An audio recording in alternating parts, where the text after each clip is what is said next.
Boy, do I love being vindicated by the things I say. For those of you who don't keep tabs on the things I post on here, back in May of 2019, I did a video about the casting of Robert Pattinson as Batman. To sum it up, the basic message I had was this: give the guy a chance. Now here we are, in August 2020, and they just posted a trailer to the Batman starring Pattinson as Batman, and everyone, yours truly included, are all going squee! At the same time, I'm also, rather smugly, going, wow, I was right, what are the odds? Folks, before I started this YouTube channel, I'm the guy who said give Affleck and Bale a chance. I can't say the same for Keaton, but Tim Burton was pretty much did the same thing in my adolescent absence. Well, this is a review of a preview, so let's look at the trailer to The Batman. The ups? Well, Pattinson is Batman. That's a given. The part in the trailer where he gives a royal beatdown to the criminal in the alley witnessed by the gang and looking up and saying, "I'm vengeance," really sells what I've been saying all this time. I also like the whole setup, with there being a mystery and the Riddler as a serial killer leaving behind riddles for Batman to solve. The whole thing feels kind of neo-noirish, as I feel a Batman movie should feel like.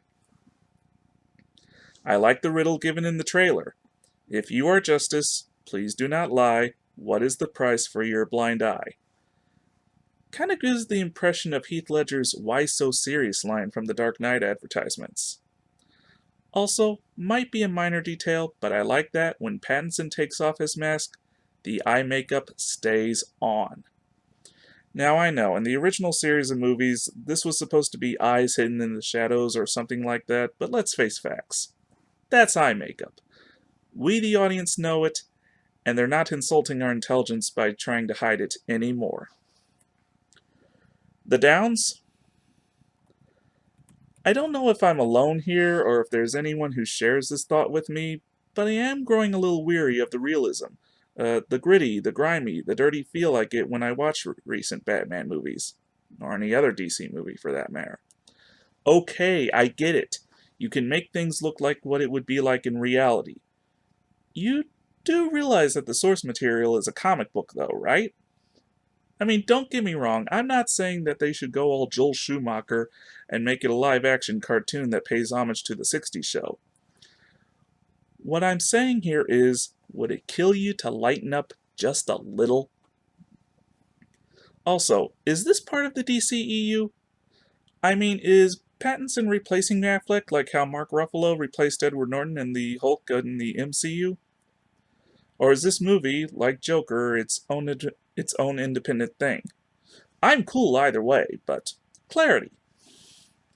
Also, not meaning to sound prejudiced, but casting Jeffrey Wright as Commissioner Gordon, after having already cast J.K. Simmons as him in the DCEU, also raises as many questions in regards to this being part of the DCEU. I mean, not meaning to nitpick, because I otherwise don't mind, but this is among the reasons why I consider the Burton and Schumacher films as part of a separate universe, despite having otherwise most of the same cast. Overall, though, I am looking forward to watching this incarnation of Batman on the big screen. Despite the few faults I pointed out here, it does look like a genuine Batman movie. And Batman is a childhood hero of mine, so put Batman on it and I'll always watch it. As well, while this wasn't quite shown in the trailer, I also hear that Colin Farrell was cast as my favorite Batman villain, the Penguin. So I'm really looking forward to see what they do with that. Hey, if you enjoyed this entry, click like and subscribe to view more in the near future. Also, comment below. I would love to hear from you. I'm Mike, and this has been a Penguins Rock production.